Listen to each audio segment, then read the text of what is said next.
I and I have my Earth pendant on today for Earth Day. Amazing. I know. So it's Earth Day today, 50 years. Yes, Incredible. incredible, Yeah. incredible.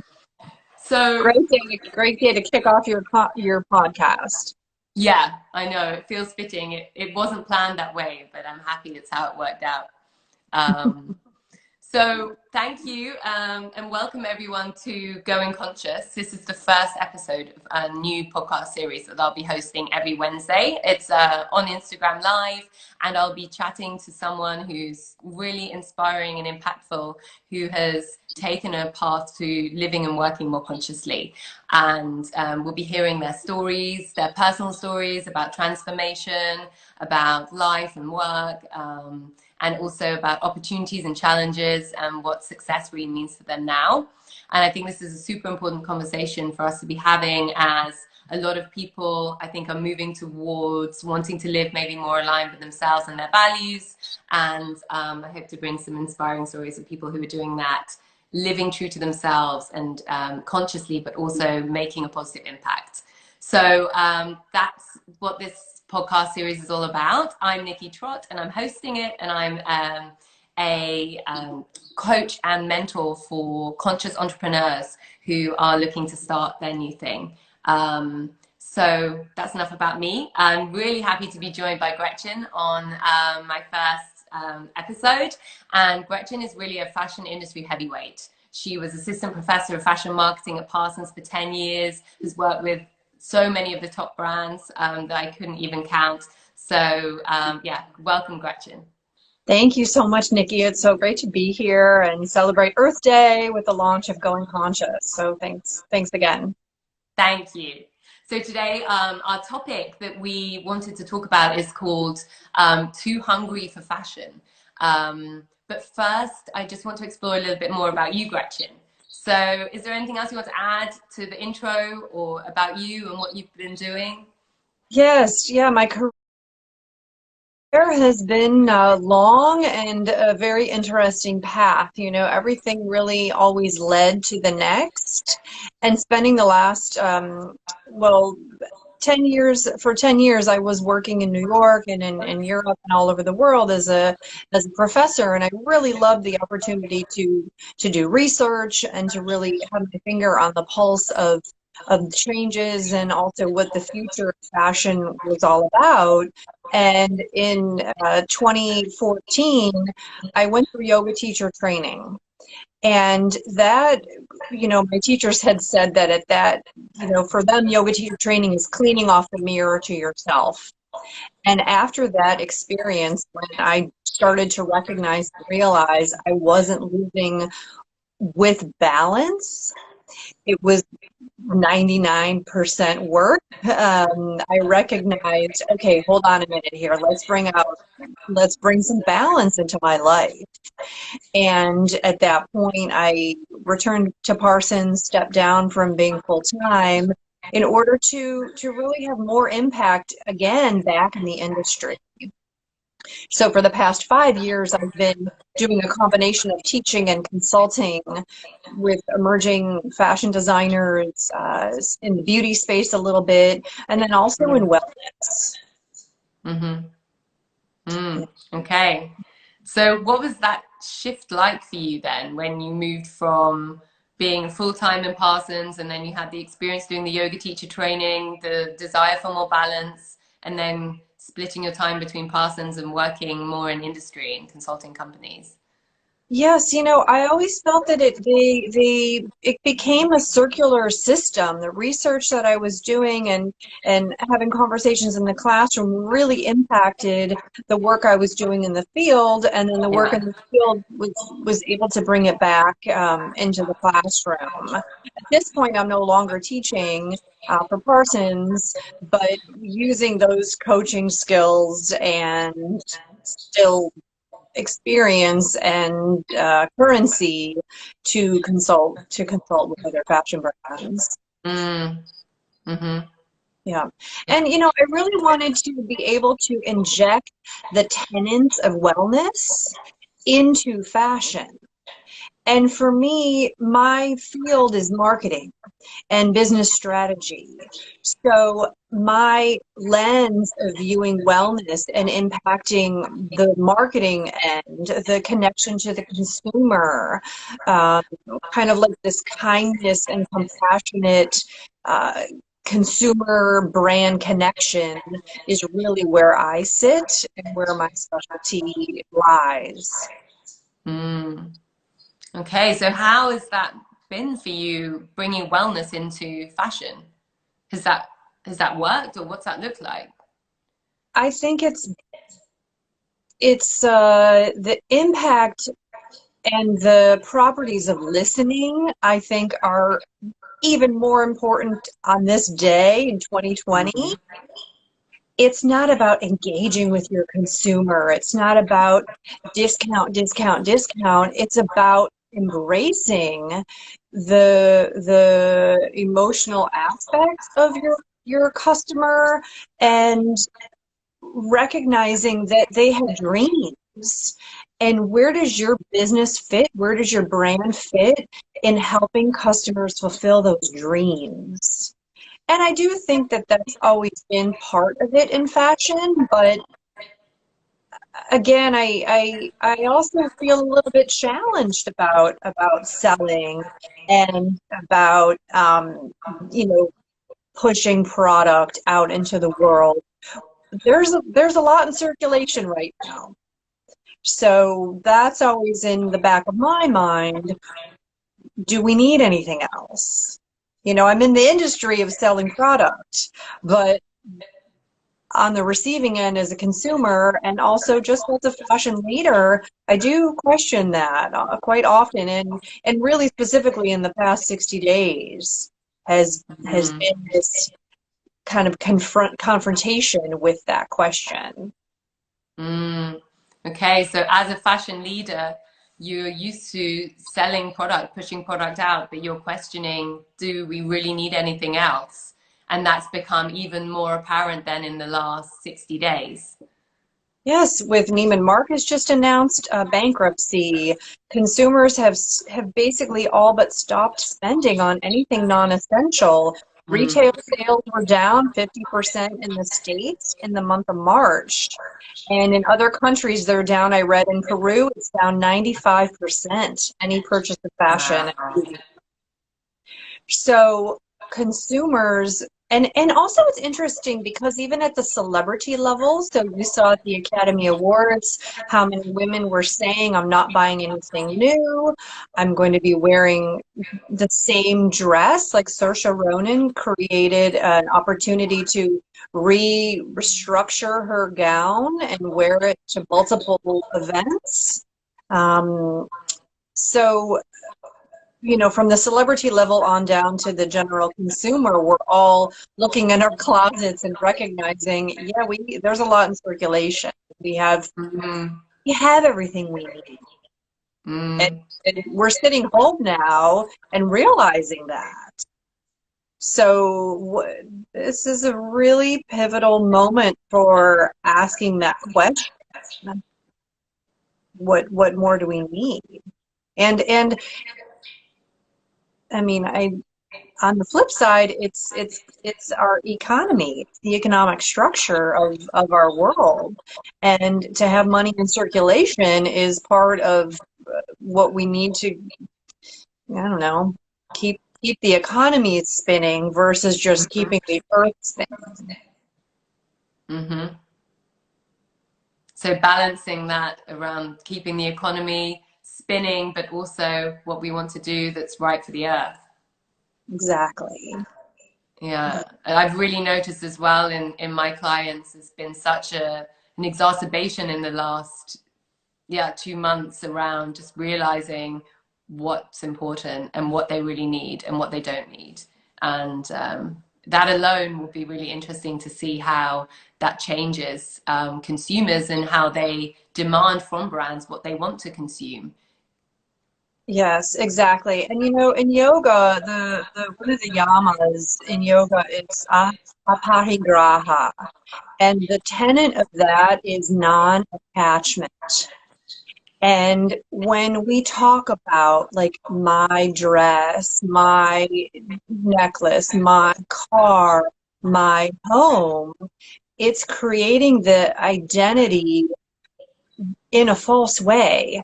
I, we're all going to turn to dust. This house will still be standing. We're just passing through, correct? Right? So Yeah.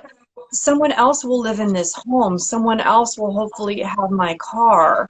We're just passing through and utilizing these objects. So that tenet of non-attachment um, is really a deeper question and something for us to all contemplate. And again, I think a lot of us are doing it. I can't tell you how many books I've started to see about this intersection between fashion and wellness in the last couple of weeks. So Mm. I don't have the answer. I don't have the answer, but I do have a lot of questions. And what's the most pertinent question for you at the moment? I think the most pertinent question for me is, I keep asking, where can I be of service? And where can I lend um, my talents and my abilities to this changing industry? Mm. So that's, for me personally, that's my question, my biggest question right now. And also the impact on the earth. How can I offer those talents and services with the most minimal impact on the earth? And really the earth for me is, yes, of course, the, elements of nature, but for humans and for compassion of our human nature. We're so stressed and busy and racing and running. We don't have time. We have not had time to think, who are we? What do we want? Why are we here? Now we have been. And look at what's happening. We're asking those questions because we're sitting with ourselves. It's like forced silent meditation for 30 days, 45 days. We're all in our own individual journeys and paths, but I think that this time of pause has provided us all with this chance to ask those questions. Mm. Yeah. So we're all in our silent meditation. We all have time to ask those questions. How do you think that might change what the industry needs to do or what direction it takes?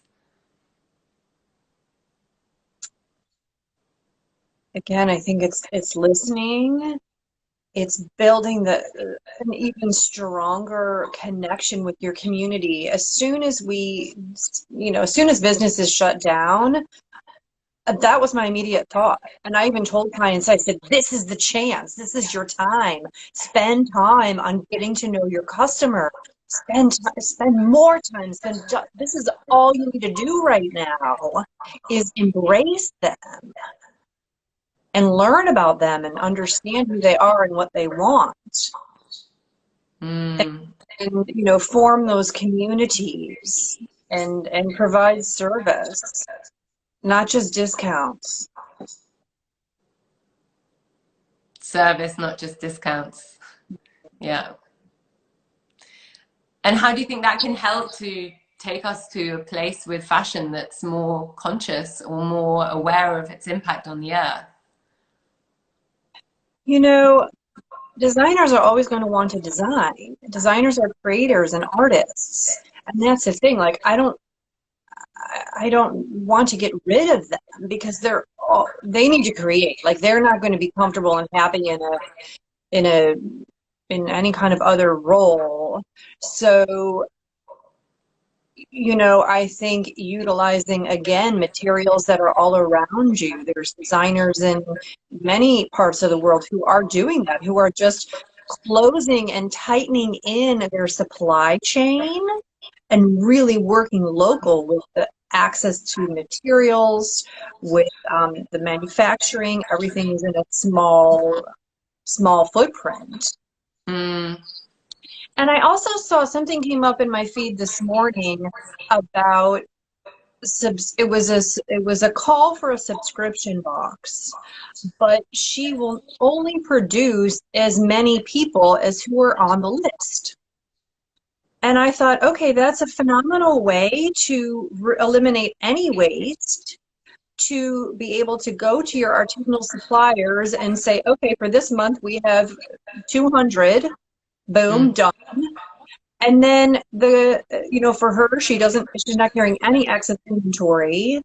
And then all the customers are going to be happy. So I thought it was a very interesting way to create that relationship and eliminate waste. Mm. I think we've just got a comment here, but I can't quite see it. The Can you current see it? objectives, yes. It's from Deborah Bourne. Deborah. Hi, The Deborah. The current objective of a successful fashion industry is in a direct opposition to the Earth's needs. It's very little to do with creativity or a need to design. It's far more to do with money and power. They're stakeholders. They're investors. I mean, personally, I have stock in some of these companies, which is also challenging, right? Like, I want to have money to be able to live out my life in retirement, but at what cost? It's a very challenging. We've built this capitalist economy. We live in a capitalist economy. So again, I'm not an economist, but I do agree with Deborah's point. So where is the opportunity? We don't want to return to business as usual, right? I think it's fair to say. So Mm. what is business next? What is it in terms of economy next? What is it in terms of trade and consumer connection and consumer desires? And if a lot of people take the pledge, not buying anything new in 2020, well, that's going to change a lot. And Mm. secondhand stores and charity shops and swaps and sites that even operate that will, I imagine, even are growing Mm. from that demand from the bottom up, right? Mm. So what do you think next business will be if we're not we're not going to return to business as usual?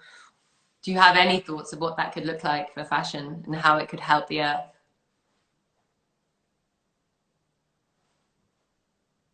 It's new models. It's new models. One of my clients works with emerging designers out of New York, and they have been really shifting and pivoting how they work with their clients and seeing the value that they add. And I think it's helping these small designers, it's helping emerging brands reinvent. It's creating new business models. And I don't know what those business models will be. Maybe there are things that haven't even been crafted yet. They're still in formulation. Mm. Um, you know, I don't know what's 5 miles down the road quite yet, but I do know what's here, and it is we're in an opportunity. Like, let's reinvent. Mm. Let's I've been seeing designers offering archives on sale, 75% off 10-year-old archives. That's because someone sat down with them and said, list all the assets. What do you have? Oh, well, we've got this collection from 2005. Said, get it out. Take a photograph of it. Put it on the website. We need cash. Everyone needs cash Mm. flow now. So, assets are services as well as product. Mm-hmm. So you're talking about the brand and the business perspective. And then you've also talked about the consumer perspective in terms of this huge shift that we're all going through and how this is helping us to see things differently, or maybe be clearer about the kind of choices we want to make. How much do you think that this kind of transformation that's needed in the fashion industry might be to do with the individual or the business? Um, we've seen so many businesses and so many big businesses offer sustainability, like supply chain analysis, right? An analysis of the supply chain, looking at zero waste, uh, Mm-hmm. looking at manufacturing, like trimming down manufacturing and supply needs. I think that's direct result. It's a direct result from consumers asking for it and the fashion companies forecasting that's a trend. But this reduction in consumption, I don't believe was on anyone's radar in such a big way. I mean, I'm sure some people have been talking about it, but just we see how many are skating on thin ice within a month. Yeah. Like there's no float. So this drastic reduction in consumption is something that all fashion brands are talking about what to do for the future.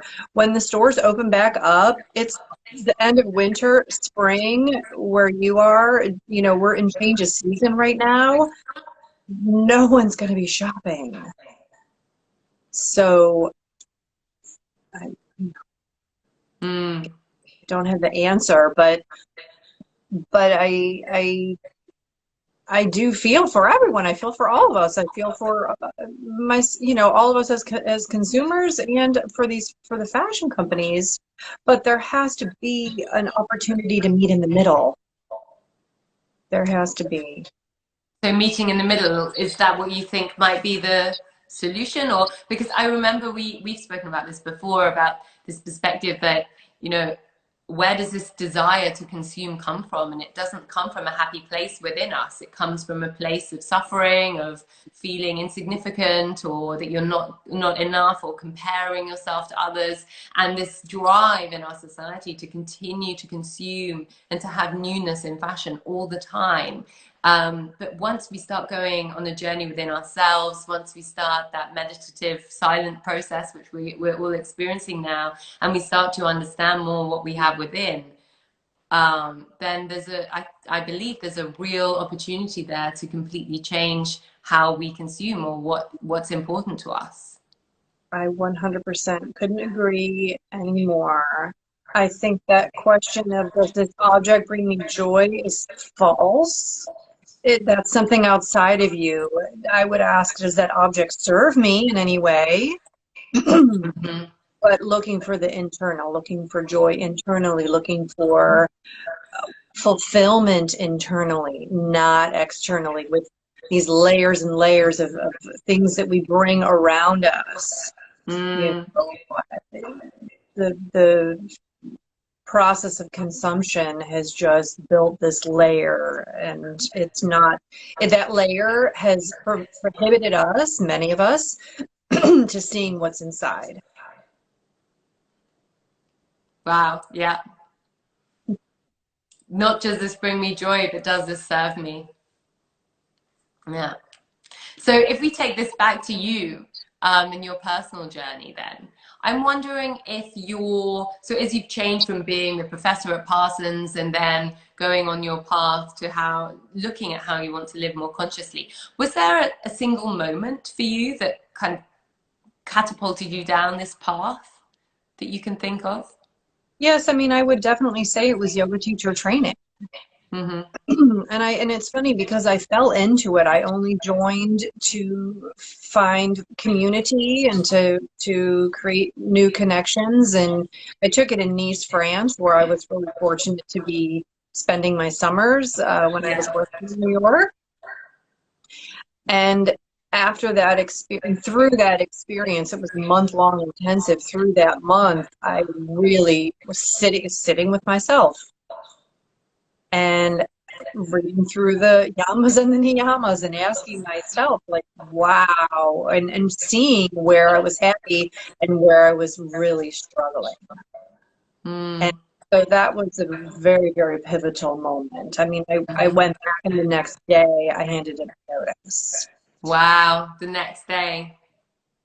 I mean, I had a year left on my contract, so it was a little bit smart. I don't know that I recommend anybody to do that, but you know, I remember sitting in the dean's office, and they looked at me with such shock on their face. Who quits Parsons? What are you going to do? I said, you know what? I don't know, but I trusted myself enough to know that I would figure it out. Yeah. And so I think we're all on our own path and our own journey. So giving yourself the long lead of trust and knowing that you can figure it out is really the outtake from all of that. And I'm still figuring it feel like? Yeah, still figuring it out. What did it feel like to give yourself that long lead of trust and to make that step? It felt like a lot of freedom, that's for sure. Mm-hmm. And freedom to create. And I'm still working on that, because again, raised in a environment where it's like, you need a job, you need this career, you need like the walls and the boundaries within which to feel comfortable. But no, we can loosen it a little bit and dream and create. And again, ask questions, listen, see where you fit into the mix. And you know, for me, it's really this blend of fashion. Like, I feel like I want to heal the fashion industry, and I also want to help customers heal, and this whole consumer consumption mechanism. That's what I want to heal. This drive and desire for us to like, more. And I think many of us are recognizing right now, like, and experiencing it. We don't need more. All I'm doing is going to the grocery store like every second week. That's it. Don't need anything more than that. Maybe a couple little face products, but yeah. So has your definition of what success means to you changed then during this shift? It's a good question. Yes, I think success, yes, I think my definition of success has changed. It has to come from me. It has to come from within. And my values and ethics were not being matched with what I was doing for my career, for my work. And that's a definition of success. You have to feel connected with your values and ethics. When you're disconnected, that's when all the chaos starts. I love that. Yeah. Okay. So we're coming to the end of our half an hour. I wanted to ask you what book you're reading now, or if you have a book that you want to share with us. Yes. So I've been reading a book. It's called Reinvention Strategies. And I actually went through a Reinvention Academy program. And I went through it to understand what opportunities lie within fashion to reinvent. And the reinvention cycle has sped up in the past 10, 15 years. Long gone are the days when you had big corporations who would just sit still for 35 years and never change, if you're not changing with every 3-year cycle, you're going to be lost. So this book offers phenomenal case studies and opportunities for introspection. It can be reinventing yourself, reinventing for clients. Mm-hmm. So I actually wanted to offer up a free copy of the book. It's a digital book. And so I wanted to offer up a free copy to anyone who's been part of our chat this morning. I have one copy to give away. So I don't know Awesome. how we want to do that. Yeah, that's great. Well, after this chat, we'll post this video in Instagram Live. Sorry, in IGTV, and then we can ask the question there that we were thinking of asking around what going conscious means to you, and then you can choose the answer and send the book. So Perfect. yeah, we'll be posting that shortly, and we can continue the conversation there and comments under the video. We can answer any more questions there as well. And it's also a way for us to share this book. Sounds great. Awesome. Great.